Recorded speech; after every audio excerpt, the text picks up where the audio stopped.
The album keeps us. Her touch was ice, draining warmth.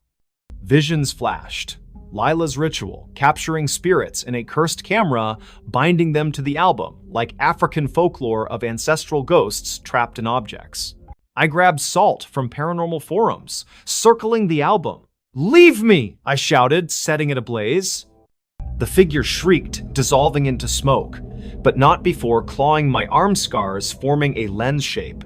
The house stilled, but mirrors flicker my face, then hers, merging. I fled Ashwick, but photos appear on my phone, in emails me in eras I never lived. Whispers call, "You're framed." In Ashwick, albums hold faces that shouldn't be. If you find yourself in an old photo, burn it before it captures you forever. The horror lingered. In my new Boston apartment, shadows danced in mirrors, forming my shape but with hollow eyes. Max refused to sleep near reflective surfaces, growling at night. A new photo arrived by mail, no sender, postmarked 1900 from Ashwick, me screaming in a darkroom. The back read, "You can't burn time." I contacted a local historian, Mr. Hale, who paled at the story. "Lila Voss wasn't alone," he whispered. Her camera was cursed, stole souls across generations. He showed me town records. Others vanished after finding themselves in photos, like a TikTok tale of a woman discovering her face in a 1920 seconds album, followed by hauntings. Drawing from The Picture of Dorian Gray, where a portrait bore the soul's sins, I feared the album was my tether to something eternal. Nights grew worse, my phone glitched, displaying selfies I never took me in sepia, eyes void. Calls came from unknown numbers. My voice, begging, "Don't look away." Mia visited, saw the photos, and screamed her reflection, showed Lila's face. That night, Mia vanished, her phone sending me a photo. Her in 1910 beside me, both smiling. Desperate, I returned to Ashwick, album ashes in hand. The house was sealed, but whispers beckoned from the attic. Inside, a new album waited, open to a photo of me burning the first dated tomorrow. "You're ours," the chorus hissed. The mirror showed dozens of me's from every era clawing to escape. I confronted the entity Lila's form, lens embedded in her chest like a heart. "The camera saw you before you were born," she rasped. Fight ensued.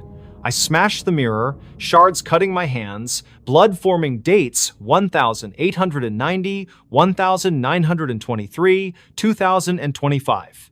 The entity dissolved, but not before whispering, "You're in the frame forever." Back in Boston, peace is fleeting. Photos appear in drawers me in eras unborn. Max stares at mirrors, whining. My reflection blinks when I don't. Ashwick's curse spreads friends, find old albums with their faces. If you see yourself in a photo you never took, destroy it. But it's already too late. Deeper dread unfolded. From Ballen's YouTube, a story of a cursed camera trapping souls in eternal loops. The album was a nexus, like Lovecraft's cosmic artifacts, binding lives across time.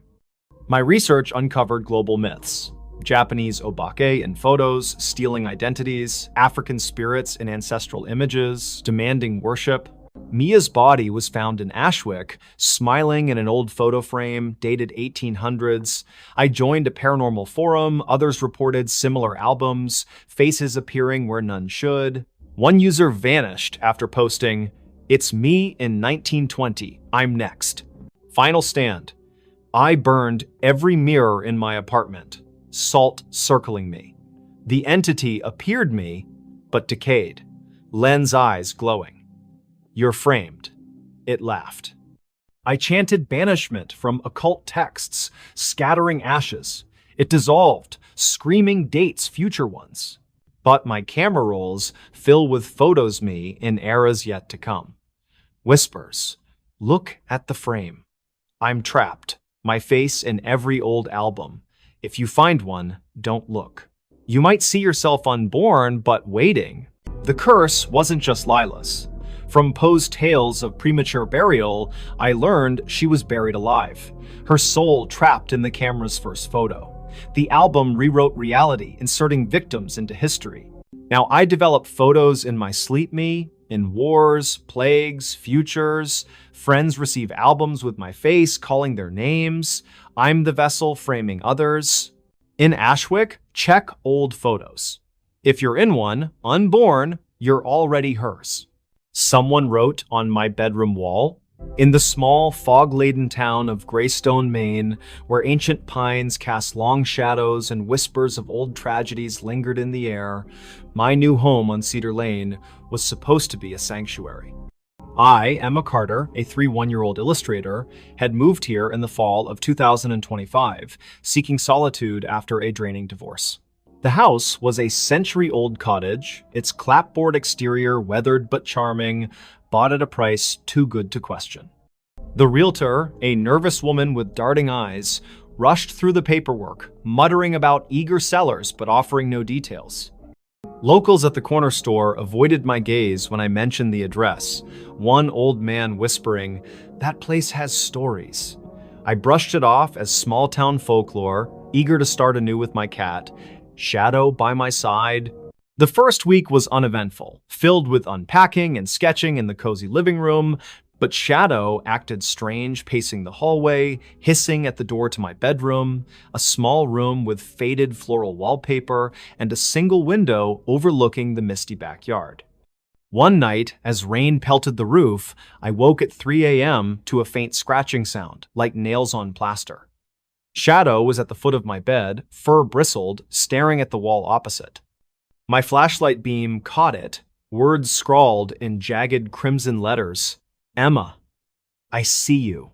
My heart stopped. The wall had been pristine when I went to sleep. I bolted upright, pulse racing.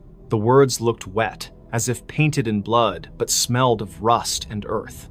I touched them dry, embedded in the plaster, like they'd always been there. Shadow yowled, refusing to approach. Drawing from a Reddit r divided by no sleep post, words on my wall, where a tenant found messages predicting their death, I wondered if it was a prank. But the house was locked, no signs of entry, no footprints, no smudges, just the eerie text. I scrubbed the wall with bleach, the words fading but leaving faint outlines. Sleep evaded me. Shadow stayed glued to my side, avoiding the bedroom. The next night, new words appeared. I'm inside. Panic surged. I called my friend Lila, a paranormal enthusiast, who suggested a camera. I set up a cheap webcam aimed at the wall. At 2:47 a.m., the feed glitched static, then a shadow moving too tall, too thin, with fingers like claws dragging across the wall. No words appeared, but the air turned heavy, like breathing through fog. Morning revealed fresh text. You can't hide. I tore at the wallpaper, exposing plaster scratched with older messages. Mary 1973, James 1942 names of past residents, all in the same jagged script. Research online uncovered Greystone's dark history. The house was built in 1890 by a recluse, Elias Gray, who vanished after his wife's suicide. A Quora thread on haunted houses mentioned wall writers, entities tied to homes, scrawling warnings like the African Tokolosha, leaving marks to claim victims. A YouTube video, True Horror: The Writing on the Wall, told of a family fleeing a house where messages predicted deaths. Lila arrived, sage in hand, but the smoke curled toward the wall, forming a face eyeless, mouth agape. "It's awake," she whispered, citing a creepypasta tale where a wall spirit fed on fear. That night, the camera caught it, a figure, translucent, scrawling with a finger that bled shadows. Shadow hissed, clawing the air. The words shifted. "Emma, join me." Desperate, I dug into town records. Elias's wife, Abigail, hadn't killed herself. She was walled up, alive, her screams muffled, as in Poe's The Cask of Amontillado. Her diary, found in the library archives, spoke of the thing in the walls she summoned during a ritual, binding it to the house to curse Elias. It writes to claim, she warned. The climax came during a storm. Thunder masked the scratches as the wall pulsed, words forming faster. Now, Emma. The figure emerged, Abigail's form, decayed, eyes voids, fingers dripping ink like blood. You live in my house, she hissed, voice a chorus of trapped souls. Shadow lunged, claws sinking into her. She shrieked, recoiling. I poured salt from occult forums, chanting banishment. The wall cracked, swallowing her, words dissolving. Morning brought silence, but scars remained faint. Letters under new paint. I'm still here. Shadow watches the wall nightly. In Greystone, houses write names. If your walls whisper, don't read them. It's already inside, claiming you. The quiet didn't last. Days later, in my new apartment across town, Shadow began hissing at corners. I found faint scratches on the bathroom wall. Emma, I follow. Panic returned. Lila's research uncovered more. A Medium article on cursed homes linked the entity to a Native American spirit, a wall walker that bound itself to dwellings, writing to trap souls. A TikTok horror story, The Writing in My Room, mirrored mine. A tenant found messages predicting their fate tied to a blood ritual gone wrong. I tore up the new apartment's walls, no messages, but mirrors reflected a shadow behind me, scrawling. Friends noticed my fear. Lila vanished after visiting, her phone sending a photo of words on her wall. Lila, mine. Police found no trace, but her diary echoed Abigail's. It writes my name. Nights grew worse. My sketches bled ink, forming Emma. The entity spoke through radio static. You can't move away. Inspired by the House of Leaves, where walls shifted to trap, my apartment felt smaller. Doors leading back to the bedroom. Confrontation came in a dream or not. The wall opened, Abigail's form beckoning. Write with me. I refused. Scattering salt. Burning sage. She dissolved, but my reflection wrote independently. Joined. I woke, scars on my hands spelling her name. I fled to a motel, but walls there scratched faintly. Greystone's curse spreads, friends find words on their walls. If you see your name scrawled, burn the house. It's already claimed you. Deeper horrors emerged. From Ballen's YouTube, a tale of a family finding names carved in their home tied to a blood curse. The entity was a collective souls trapped by Abigail's ritual, writing to escape. My dreams showed them. Mary, James, others, faces in walls begging release. I returned to the cottage, salt and matches ready. The wall bled, words forming, you're us.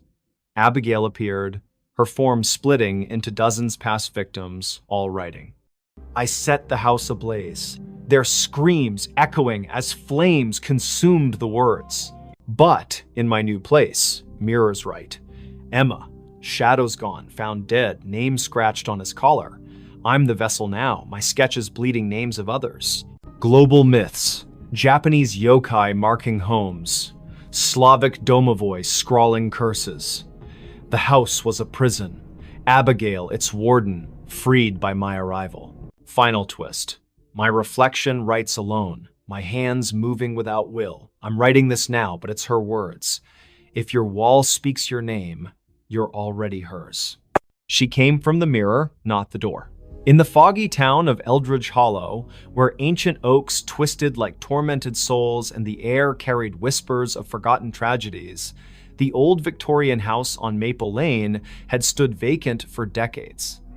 Its windows were like empty eyes, staring blankly at passersby who crossed the street to avoid its gaze.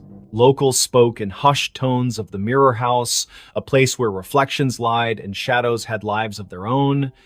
But for me, Lydia Grant, a 9-year-old artist fleeing a toxic relationship in the city, it was a bargain in the summer of 2025. The realtor, a twitchy man with sweat beading on his brow, rushed through the paperwork. Price to sell? He muttered, avoiding my questions about the previous owners. Just don't stare too long in the mirrors.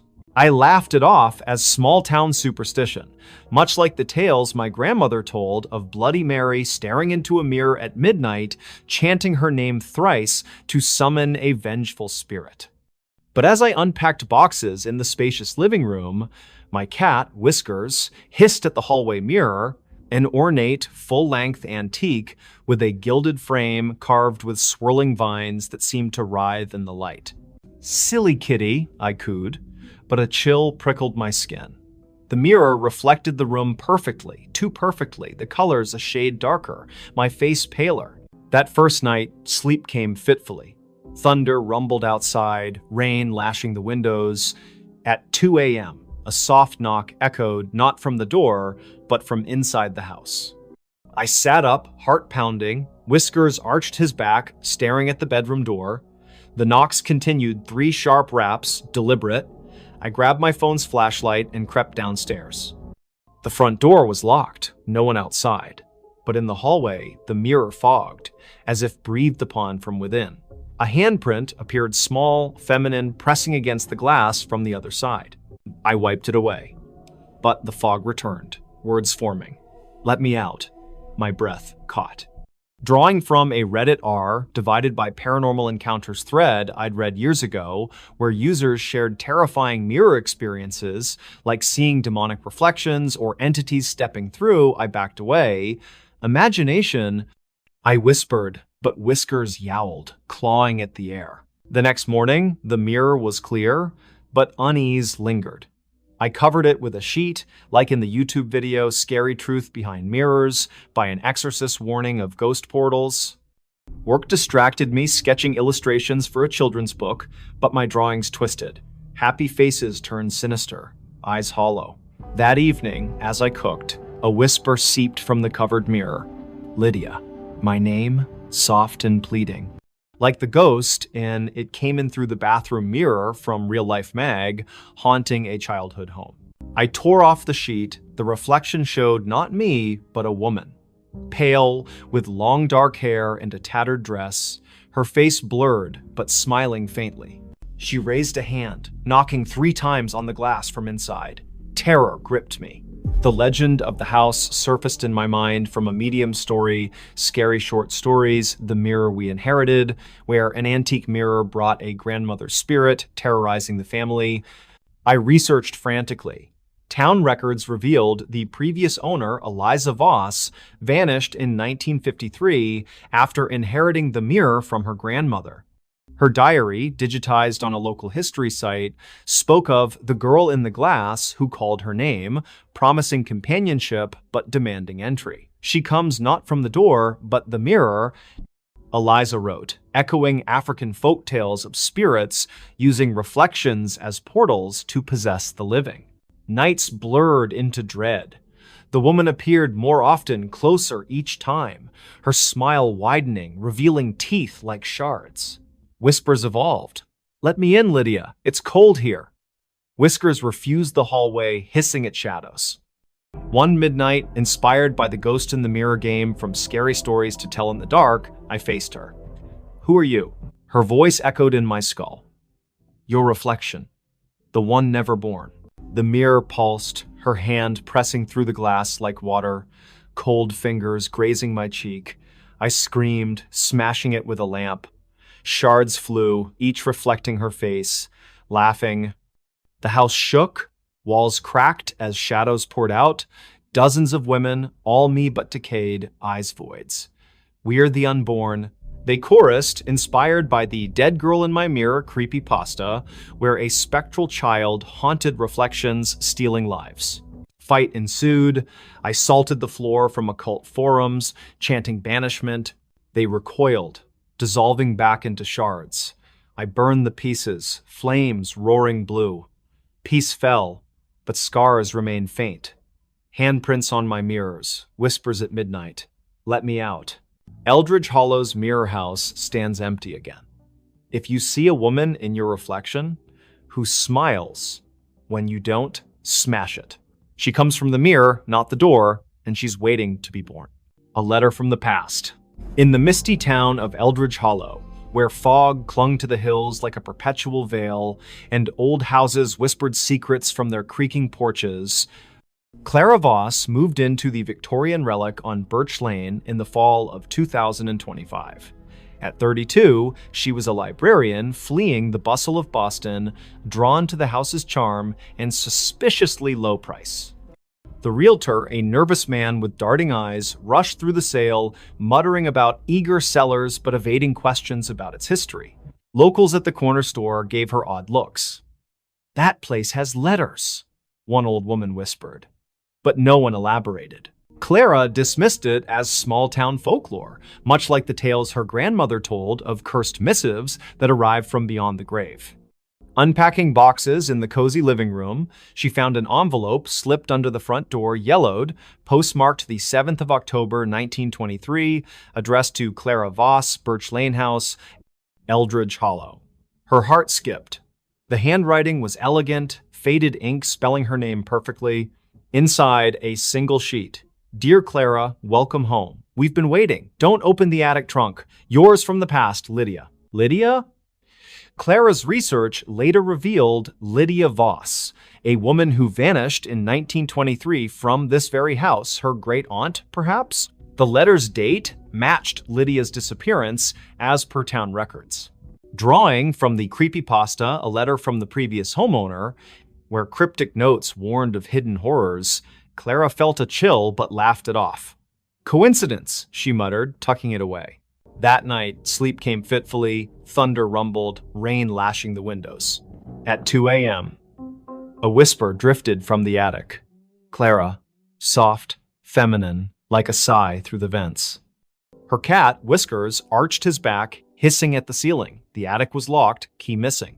Inspired by the Reddit No Sleep series, 31 Letters from the Previous Inhabitants, where daily notes revealed a house's dark past, Clara searched the next day. In a drawer, another letter postmarked 1924. "You opened it, didn't you? Now it knows." Panic set in. The attic trunk, heavy and padlocked, rattled when she approached, prying it open with a crowbar. Dust billowed like smoke. Inside, more letters, all addressed to her, dated from 1923 to 1940, each warning of the echo that lived in the house, feeding on time. Lydia's final note: "I wrote to warn you from your future. Burn them." The whispers grew. At night, they called her name, voices layering Lydia's, then hers, mirrors fogged, words appearing. From the past.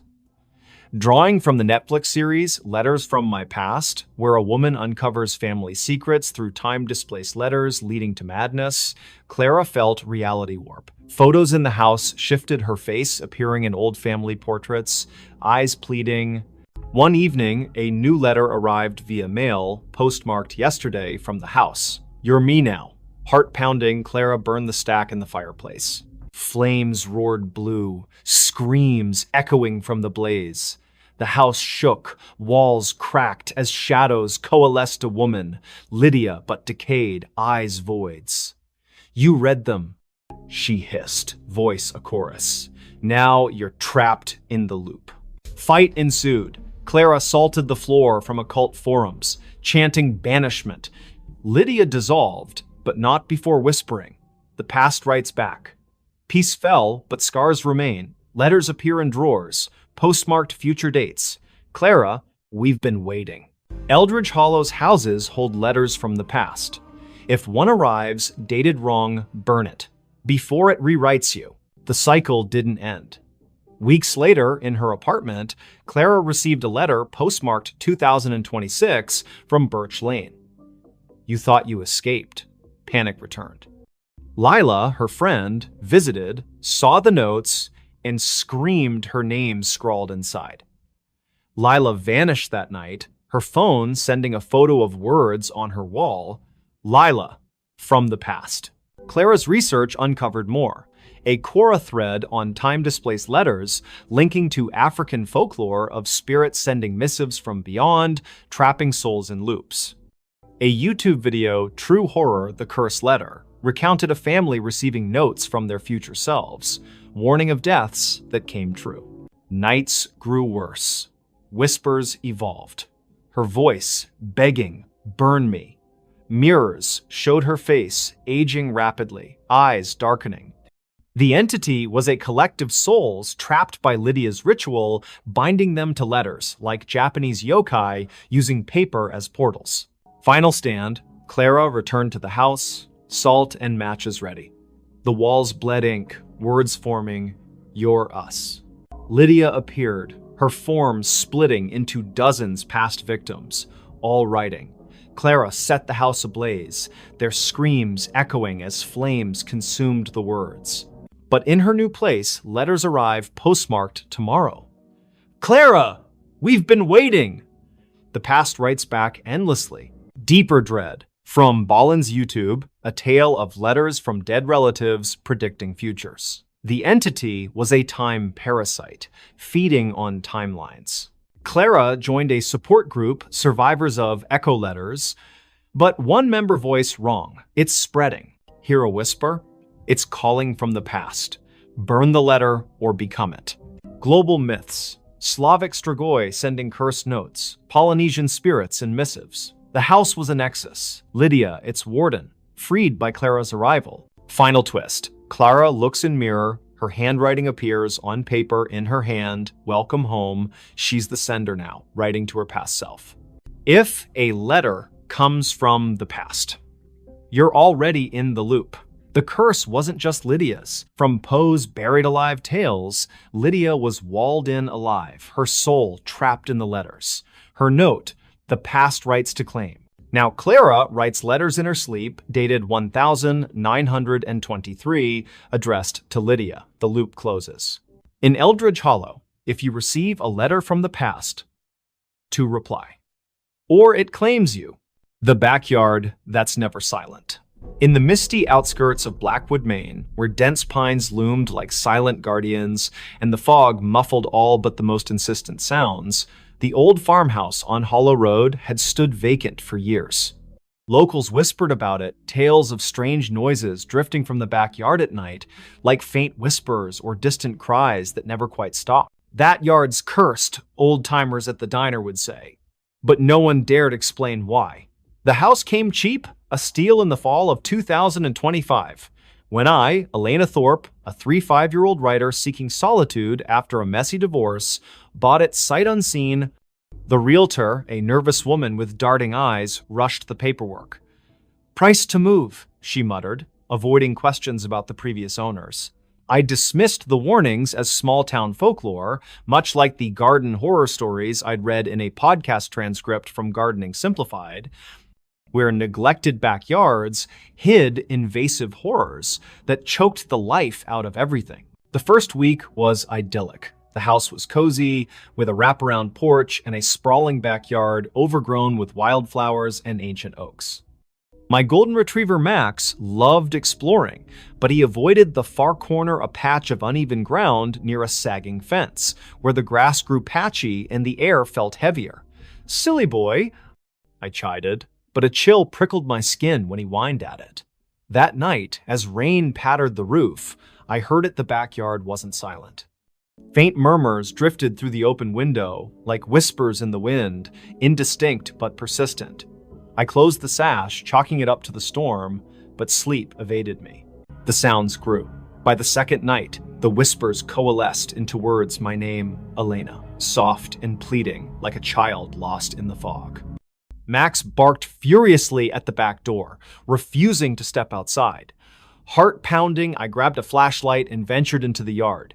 The beam cut through the mist, revealing nothing but dew-kissed grass. But the ground hummed faintly under my feet, like distant voices buried deep. Drawing from a Reddit post I'd read on r/Ghost Stories, where a user described a creepy backyard experience with their puppy, sensing something invisible lurking, I wondered if Max knew what I did. Days blurred into unease. The whispers never stopped day or night, a constant murmur from the yard, growing clearer. Dig. Find us. Neighbors avoided my questions. One, an old man named Harlan, paled when I mentioned the sounds. "That yard's never quiet," he muttered, crossing himself. Pressed, he confessed a dark history. In the 1,950 seconds, the previous owner, a reclusive farmer named Elias Crow, vanished after his wife's accident. Rumors spoke of bodies buried in the backyard, salted to hide the crime, like in the true ghost story from Zikirano's blog about a haunted basement tied to buried secrets. Curiosity turned to obsession. I researched online YouTube videos like 5 true yard work horror stories, recounted diggers uncovering bones or cursed objects, whispers rising from the earth. A BuzzFeed list of haunted places mentioned farms where ghosts of murdered workers haunted the grounds, their voices echoing eternally. One Outside Online article shared campfire ghost stories, including a tale of a haunted farm where cries came from the soil, luring the curious to dig. That evening, spade in hand, I attacked the patchy corner. Max whined from the porch, refusing to approach. The soil was loose, unnaturally soft. 2 feet down, my spade hit something hard, a rolled-up rug, stained and heavy. Heart thundering, I unrolled it. Bones tumbled out, human bleached white, with scraps of cloth from the 1,950 seconds. A skull grinned up, eyeless sockets staring, but as thunder rumbled, whispers loudened. "Thank you. Now join us." The ground trembled, hands pale, decayed burst from the soil, grasping my ankles. I screamed, kicking free, but more emerged figures in tattered clothes, faces twisted in agony, murmuring names of the lost. Elias buried us, one rasped voice like grinding earth. Drawing from the Facebook post on paranormal activity in backyards, where a user captured ghostly figures on camera after digging, I realized the yard was a mass grave workers Elias killed for his secrets, their voices silenced no more. I fled inside, barricading doors. The whispers became screams, pounding on windows. Max barked wildly as shadows slithered under the door, coalescing into Elias, gaunt, axe in hand, smiling. "The yard never quiets," he hissed. Fight ensued. I grabbed salt from the kitchen, from occult forums, scattering it. He shrieked, dissolving, but not before clawing my arm wounds, weeping dirt. Morning brought silence, but the yard hummed faintly. Police dug dozens of bones, unsolved murders. The house condemned, but I hear it still whispers in dreams. Dig deeper. In Blackwood, backyards speak. If yours never silence, don't listen. It's waiting to pull you under. The silence was deceptive. Weeks later, in my new apartment, Max began whining at walls. Faint whispers seeped from vents. Elena, panic returned. Lila, a friend who visited the house, called her voice wrong. The yard calls. She vanished, her backyard dug up, empty grave, whispers echoing. My research uncovered more. A Wattpad story, The Haunted House, where backyard ghosts lured with voices tied to buried curses. A BuzzFeed list of haunted places mentioned yards where cries never ceased, luring diggers to doom. From Outside Online's campfire tales, a ghost in the woods whispered from the ground, pulling victims under. Nights grew worse. The whispers followed phones, radios, friends' voices altered when calling. "Dig us out." I salted my home, but shadows slithered in corners, forming hands. One night, the floor buckled, earth erupting, bony fingers grasping. Elias's form rose.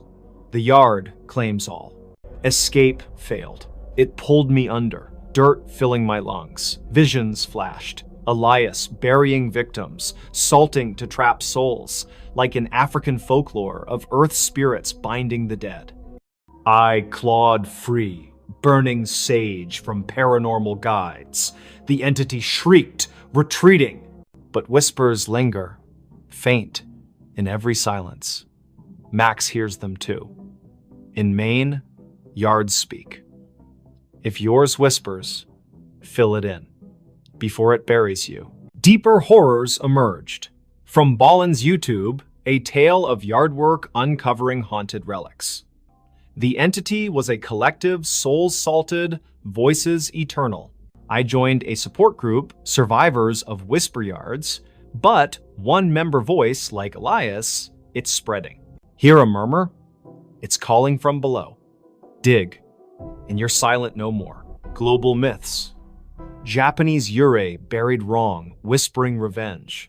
Slavic domovoi in grounds, calling names. The yard was a nexus, Elias, its warden. Final twist. My reflection whispers, dig me out. I'm the vessel, yard rebuilding in my mind. If your backyard, never silence, you're already buried. They greeted me at the cemetery. In the fog-shrouded town of Eldridge Hollow, Maine, where ancient pines loomed over crooked gravestones and the air carried the chill of unspoken tragedies, the old Hollow Hill Cemetery had long been a place of dread. Locals whispered of eerie happenings, red glowing eyes in the tree line, strange sounds from the graves, and a weeping angel statue that haunted groundskeepers. Tales like The Girl Who Stood on a Grave from childhood storybooks warned of dares gone wrong, where the dead pulled the living under. But for me, Alex Reed, a 8-year-old skeptic and amateur ghost hunter from the city, it was the perfect spot for a late-night adventure in October 2025. Armed with my camera and a flask of courage, I snuck through the rusted gates at midnight, the full moon casting silvery light on the overgrown paths. The cemetery was silent at first, save for the crunch of leaves under my boots. Tombstones tilted like drunken sentinels, names faded by time. Elias Crow, 1,895. Abigail Voss, taken too soon. I chuckled, recalling a Reddit thread where someone shared seeing a hand emerge from the dirt, pulling them down, a story echoed in Wattpad's The Cemetery with its weird sightings and chilling vibes. Just urban legends, I muttered, setting up my tripod near a crumbling mausoleum. That's when the whispers started faint, like wine through cracks. Hello. My heart skipped. I spun, camera rolling. Nothing. Anyone there? I called, half joking. The response came from behind a weathered cross. Welcome, Alex. My name, soft and childlike, but with a rasp like grinding earth. Chills raced down my spine, drawing from a YouTube compilation of true chilling graveyard horror stories from Reddit, where one tale described ghostly greetings leading to vanishings. I backed away. The voices multiplied a chorus from the graves. Hello, friend. Join us. We've been waiting. Red orbs glowed in the tree line, like the creepy encounter in that paranormal Reddit post. I panned the camera, capturing shadows shifting unnaturally. A hand burst from the soil near my feet, pale, veined nails caked with dirt grabbing my ankle. I screamed, kicking free, but more hands emerged, clawing the air. Greetings from below, they hissed. Voices layering like the phantom calls in Bachelor's Grove cemetery legends, where a white lady and broken tombs hid horrors. I ran, branches whipping my face, but the path looped impossibly, leading back to the angel statue. It wept blood now, head turning with a crack. Hello, Alex. Its stone mouth curved into a smile, eyes cracking open to reveal voids. Inspired by the Graveyard Hand short story, where a little girl's perspective unveiled a lurking terror, I realized the dead weren't resting, they greeted the living to pull them in. Trapped, I hid behind a mausoleum, camera capturing the horde-decayed figures rising, faces twisted in eternal grins, chanting greetings. Join the party. They laughed, echoing the dare in The Girl Who Stood on a Grave, where a pinned girl was mistaken for a blade in the earth. A cold hand gripped my shoulder. Hello, brother. My long-dead uncle vanished in these woods years ago. Fight or flight kicked in. I swung the tripod, shattering a figure's skull. It crumbled to dust, but more came. The angel loomed. We've greeted you. Now stay. I bolted for the gates, whispers chasing. Hello. Goodbye. Escaping, I collapsed outside, camera clutched tight. Back home, the footage went viral on YouTube, creepy cemetery encounter. But at night, knocks echo, 3 raps, then a whisper through the vents. Hello, Alex. The dead greeted me and they haven't stopped. In Eldridge Hollow, if you hear greetings from graves, don't reply. They're waiting to welcome you home forever. Laughter in the middle of the woods. In the heart of Blackwood Forest, Maine, where ancient pines stood like silent sentinels and the fog wove through branches like ghostly fingers, the woods were never truly quiet. Locals in the nearby town of Eldridge Hollow whispered of eerie sounds, whispers, cries, and most chillingly, laughter that echoed from the depths, especially near the cursed Black Hollow, a ravine where no one ventured after dark.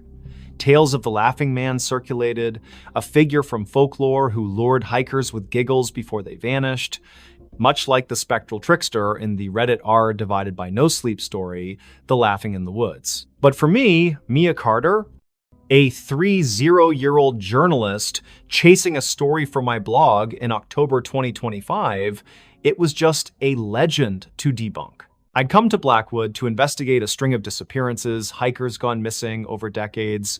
The latest, a local teen, Ethan, vanished 3 months prior. Armed with my recorder, flashlight, and skepticism, I hiked deep into the forest at dusk, the crunch of leaves underfoot my only companion. My friend Alex warned me, citing a YouTube video, True Horror: The Laughing Forest, where a camper recorded eerie giggles before his camera cut out. "Stay on the trail," he texted. I laughed it off, but the woods felt wrong too still, the air heavy with a metallic tang. An hour in, I reached Black Hollow, a yawning chasm swallowed by mist. That's when I heard it laughter, soft and childlike, bubbling from the ravine. "Hello?" I called, recorder on. The laughter grew, shifting to a deeper, guttural chuckle, like multiple voices layered. Mia. My name echoed, not from one direction, but all around. Heart pounding, I swung my flashlight, nothing but trees and fog. Drawing from the creepypasta What's in the Woods, where a creature mimicked voices to lure prey, I gripped my knife, pulse racing. The laughter intensified, now a cacophony, men, women, children, all giggling maniacally. Shadows danced in the mist, forming shapes tall, thin, with 2 long limbs. "Come play," a voice teased, mimicking Ethan's from a missing persons report I'd heard. I stumbled back, tripping over roots that seemed to writhe. My flashlight flickered, revealing a figure at the ravine's edge human-like, but its face was a blur, mouth stretched impossibly wide in a grin, like the smiling man from urban legends. I ran, branches clawing my face, but the laughter followed, echoing inside my skull. The trail looped unnaturally, leading back to the hollow. "You can't leave."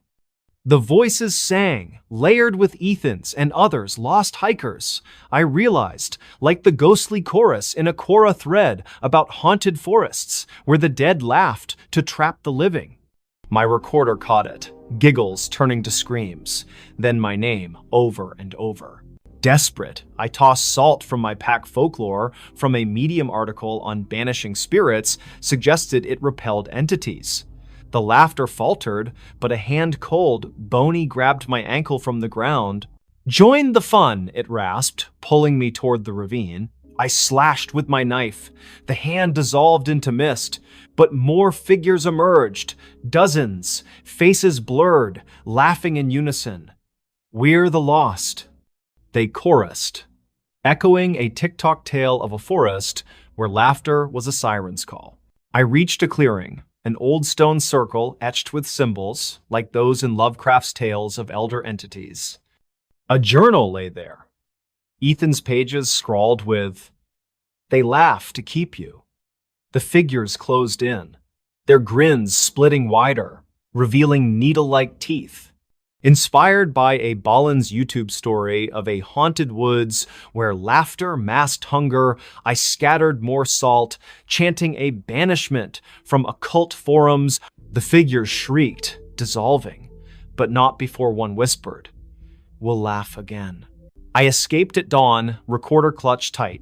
Back in Eldridge Hollow, I uploaded the audio, viral in hours, but comments chilled me. That's Ethan's laugh. At night, giggles echo outside my window from the woods I'll never enter again. Blackwood's laughter never stops. If you hear it in the trees, don't follow. They're waiting to add your voice to the chorus. The laughter didn't stay in the woods. Weeks later, in my Portland apartment, my recorder played back unprompted giggles, then my name, whispered through static. Max, my dog, growled at corners, where shadows flickered with blurred faces. A new email arrived, no sender, just audio, Ethan's voice laughing, saying, "Mia, come back." Panic set in. Drawing from a Wattpad story, The Laughing Hollow, where a forest spirit followed victims home, I feared it had latched onto me. Research deepened the dread.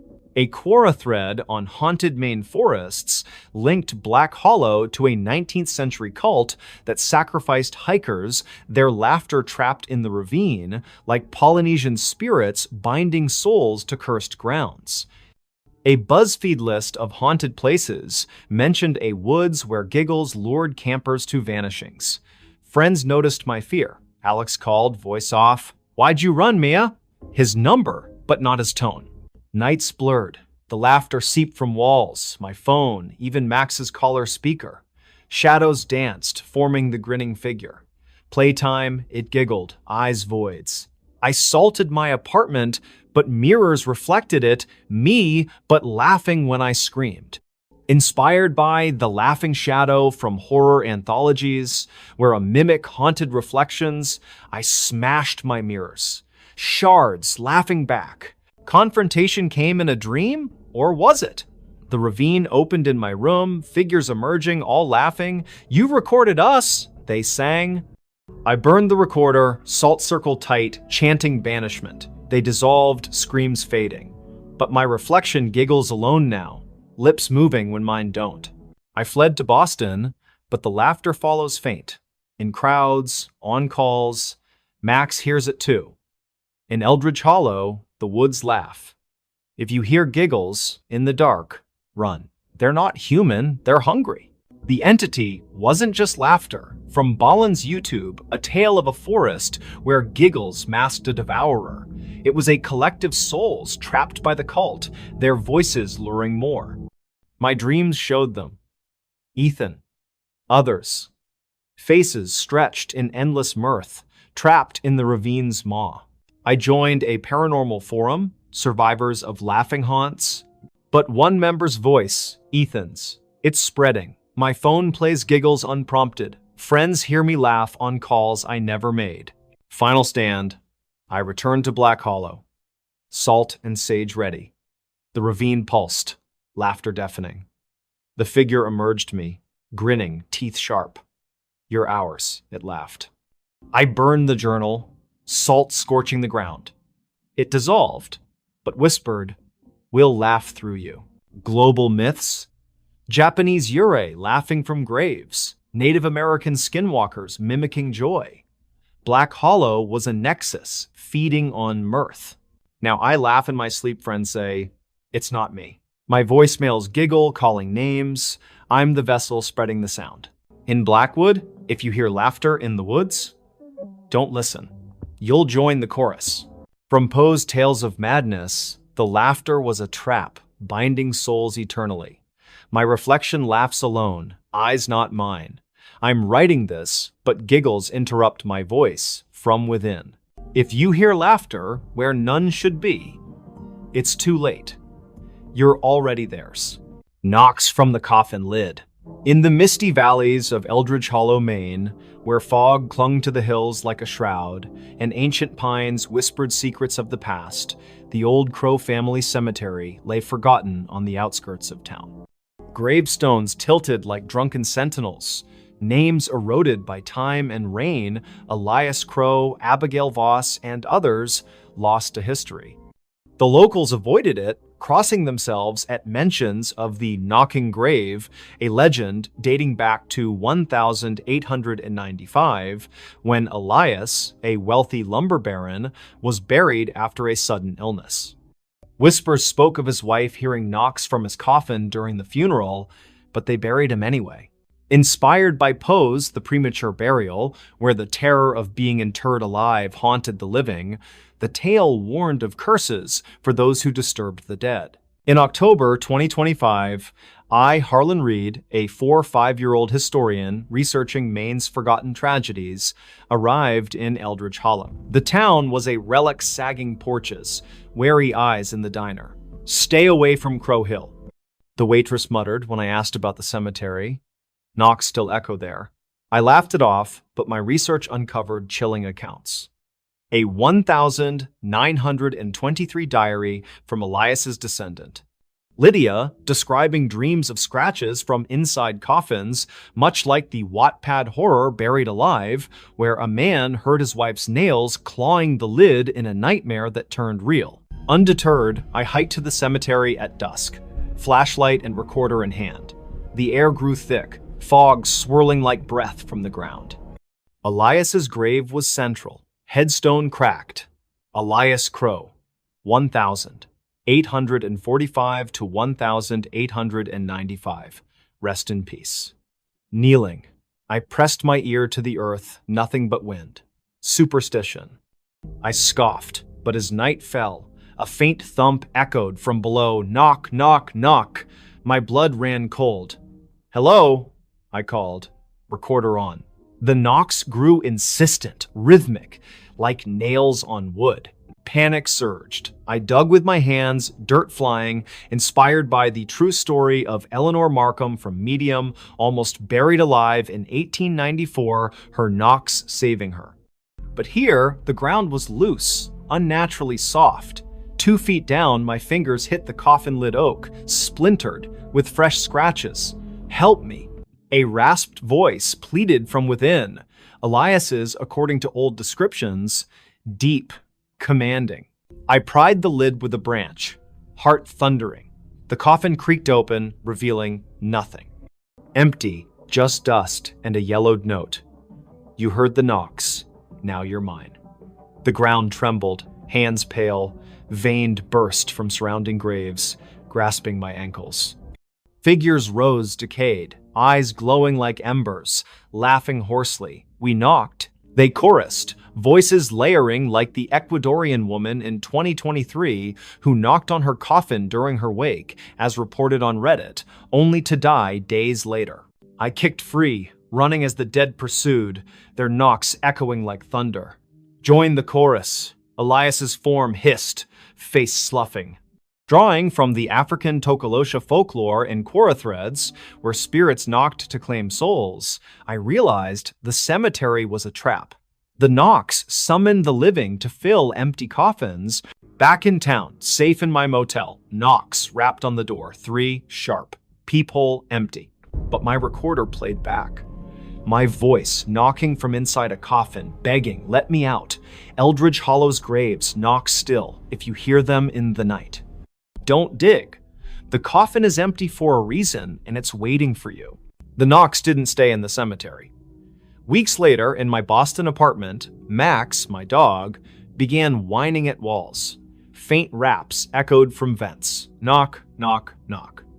Panic returned. My friend Mia called her voice off. I heard knocks at my door. She vanished. Her home dug up, empty grave in her yard. Knocks echoing. My research uncovered more. A YouTube video, True Horror, The Knocking Coffin, recounted a 19th century gravedigger hearing knocks from a buried man, only to find the coffin clawed inside, like S.E. Dunbar's revival in 1903 from Scary for Kids Tales. But in Eldridge, the knocks were a curse Elias buried alive by rivals, his spirit knocking to lure descendants, as in the small-town horror story from YouTube where a woman came back from the dead. Nights grew worse. The knocks migrated phones, radios, friends' voices altered when calling. "Dig us out." I salted my home, but shadows slithered in corners, forming hands. One night, the floor buckled earth, erupting, bony fingers grasping. Elias's form rose. The coffin claims all. Escape failed, it pulled me under, dirt filling my lungs. Visions flashed, Elias buried alive, clawing out, cursed to knock eternally, like in the revived from apparent death story from pit.edu, where a ring led to exhumation and horror. I clawed free, burning sage from paranormal guides. The entity shrieked, retreating, but knocks linger faint. In every silence, Max hears them too. In Maine, graves speak. If yours knocks, fill it in. Before it buries you, deeper horrors emerged. From Ballen's YouTube, a tale of coffin knocks in a haunted mine. The entity was a collective souls buried wrong, knocking for release. I joined a support group, Survivors of Knocking Haunts, but one member's voice like Elias, it's spreading. Hear a rap, it's calling from below. Dig, and you're silent no more. Global myths, Japanese yurei knocking from graves, Native American spirits rapping warnings. Black Hollow was a nexus, Elias, its warden. Final twist, my reflection knocks. Let me out. I'm the vessel, coffin rebuilding in my mind. If your coffin knocks, you're already inside. From Poe's tales of premature burial, the knocks were madness incarnate. My hands scratch alone, digging in sleep. Friends say I knock on doors at night, voice not mine. In Eldridge, if you hear knocks where none should be, it's too late. You're buried. I found myself in an old photo album. In the quiet town of Ashwick, Maine, where fog draped the streets like a shroud and old houses creaked with secrets, I, Nora Hale, a 33-year-old freelance photographer, had returned to my childhood home. It was November 2025, and my mother had passed away, leaving me the task of clearing out her Victorian cottage on Willow Lane. The house was a time capsule, floral wallpaper peeling, air thick with dust and memories. My mother, an avid collector of antiques, had filled the attic with relics, chipped porcelain, moth-eaten dresses, and stacks of photo albums bound in cracked leather. I'd always loved her stories of our ancestors, but her later years were shadowed by ramblings about faces in the frames that no one took seriously. Sorting through the attic, I found an album unlike the others, black, heavy, with no label, its pages brittle as if untouched for decades. The photos inside were sepia-toned, dated from the 1,890 seconds to the 1,920 seconds, showing stern-faced relatives in high collars posing before painted backdrops. But one image stopped my heart. A group portrait from 1,923, labeled Ashwick Fair. Amid the crowd stood a woman, me. Same auburn hair, same sharp jaw, same scar on my left cheek from a childhood fall. She wore a flapper dress, but her eyes were wrong hollow, staring directly at the camera as if seeing me across time. My breath caught. I'd never been photographed like this. I wasn't born until 1992. Hands trembling, I flipped through more pages. There I was, again, 1,910, a child in a pinafore holding a rag doll. 1,905, a teenager in a bonnet, standing in this house's garden. Each photo showed me, but older ones grew stranger. My face blurred, eyes black voids, a faint smile that wasn't mine. Drawing from a Reddit r divided by no sleep post, the photo that shouldn't exist, where a man found himself in a 19th century portrait, I wondered if it was a prank. But the album's weight felt alive, pages warm to the touch. That night, sleep eluded me. The house groaned, and at 2 a.m., a whisper drifted from the attic. Nora. Soft. Feminine. Like my own voice, but distorted. Echoing through the vents. Max, my terrier, growled at the stairs, refusing to climb. Inspired by a YouTube video, True Horror, The Haunted Album, where a family found photos predicting their deaths, I returned to the attic. The album lay open to a new page, a blank photo, developing before my eyes. It showed me, now, in the attic, staring at the album. My reflection in the mirror behind flickered, smiling when I didn't. Heart pounding, I called my friend Mia. Old photos can't have me in them, right? She laughed, suggesting Photoshop or an ancestor's doppelganger, but her voice faltered when I sent a scan. Nora, burn it! It's like that creepypasta about the cursed camera images trapping souls. I couldn't. The album felt like a tether to something I needed to understand. Days blurred into dread, Shadows moved in corners, forming my shape. Max whined at mirrors where my reflection lagged, eyes darkening. Research revealed Ashwick's dark history. In 1923, a woman named Lila Voss, a photographer, vanished after an exhibit. Her diary, found in the town archives, spoke of a lens in the dark capturing her across time, like in Japanese yokai tales where spirits inhabited photos, stealing identities. A Quora thread on time-displaced images linked to similar cases, people appearing in photos before their birth, tied to cursed objects. One evening, a new photo appeared. Me, in a wedding dress, beside a faceless man, dated 1890. I'm unmarried. The album vibrated, whispering, "Join us, Nora."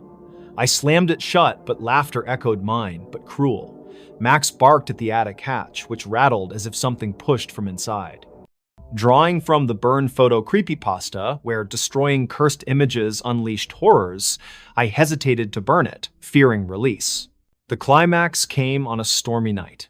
Thunder shook the house as the album flipped open on its own, pages rapid-firing through decades, me in every era, always watching the camera. A figure materialized me, but pale, eyes voids, smiling too wide. "We're the same," she hissed, voice a chorus of trapped souls. "The album keeps us." Her touch was ice, draining warmth. Visions flashed. Lila's ritual, capturing spirits in a cursed camera, binding them to the album, like African folklore of ancestral ghosts trapped in objects. I grabbed salt from paranormal forums, circling the album. "Leave me!" I shouted, setting it ablaze. The figure shrieked, dissolving into smoke, but not before clawing my arm scars, forming a lens shape. The house stilled, but mirrors flicker my face, then hers, merging. I fled Ashwick, but photos appear on my phone, in emails me in eras I never lived. Whispers call, "You're framed." In Ashwick, albums hold faces that shouldn't be. If you find yourself in an old photo, burn it before it captures you forever. The horror lingered. In my new Boston apartment, shadows danced in mirrors, forming my shape but with hollow eyes. Max refused to sleep near reflective surfaces, growling at night. A new photo arrived by mail, no sender, postmarked 1900 from Ashwick, me screaming in a dark room. The back read, "You can't burn time." I contacted a local historian, Mr. Hale, who paled at the story. "Lila Voss wasn't alone," he whispered. Her camera was cursed, stole souls across generations. He showed me town records. Others vanished after finding themselves in photos, like a TikTok tale of a woman discovering her face in a 1920 seconds album, followed by hauntings. Drawing from The Picture of Dorian Gray, where a portrait bore the soul's sins, I feared the album was my tether to something eternal. Nights grew worse, my phone glitched, displaying selfies I never took me in sepia, eyes void. Calls came from unknown numbers, my voice, begging, "Don't look away." Mia visited, saw the photos, and screamed her reflection, showed Lila's face. That night, Mia vanished, her phone sending me a photo. Her in 1910 beside me, both smiling. Desperate, I returned to Ashwick, album ashes in hand. The house was sealed, but whispers beckoned from the attic. Inside, a new album waited, open to a photo of me burning the first dated tomorrow. "You're ours," the chorus hissed. The mirror showed dozens of me's from every era clawing to escape. I confronted the entity Lila's form, lens embedded in her chest like a heart. "The camera saw you before you were born," she rasped. Fight ensued. I smashed the mirror, shards cutting my hands, blood forming dates 1890, 1923, 2025. The entity dissolved, but not before whispering, "You're in the frame forever." Back in Boston, peace is fleeting. Photos appear in drawers me in eras unborn. Max stares at mirrors, whining. My reflection blinks when I don't. Ashwick's curse spreads friends, find old albums with their faces. If you see yourself in a photo you never took, destroy it. But it's already too late. Deeper Dread Unfolded. From Ballen's YouTube, a story of a cursed camera trapping souls in eternal loops. The album was a nexus, like Lovecraft's cosmic artifacts, binding lives across time. My research uncovered global myths. Japanese obake in photos, stealing identities, African spirits in ancestral images, demanding worship. Mia's body was found in Ashwick, smiling in an old photo frame, dated 1800s. I joined a paranormal forum, others reported similar albums, faces appearing where none should. One user vanished after posting, "It's me in 1920, I'm next." Final stand. I burned every mirror in my apartment, salt circling me. The entity appeared me, but decayed, lens eyes glowing. "You're framed." It laughed. I chanted banishment from occult texts, scattering ashes. It dissolved, screaming dates future ones. But my camera rolls fill with photos me in eras yet to come. Whispers, "Look at the frame." I'm trapped, my face in every old album. If you find one, don't look. You might see yourself unborn, but waiting. The curse wasn't just Lila's. From Poe's tales of premature burial, I learned she was buried alive, her soul trapped in the camera's first photo. The album rewrote reality, inserting victims into history. Now I develop photos in my sleep me, in wars, plagues, futures. Friends receive albums with my face, calling their names.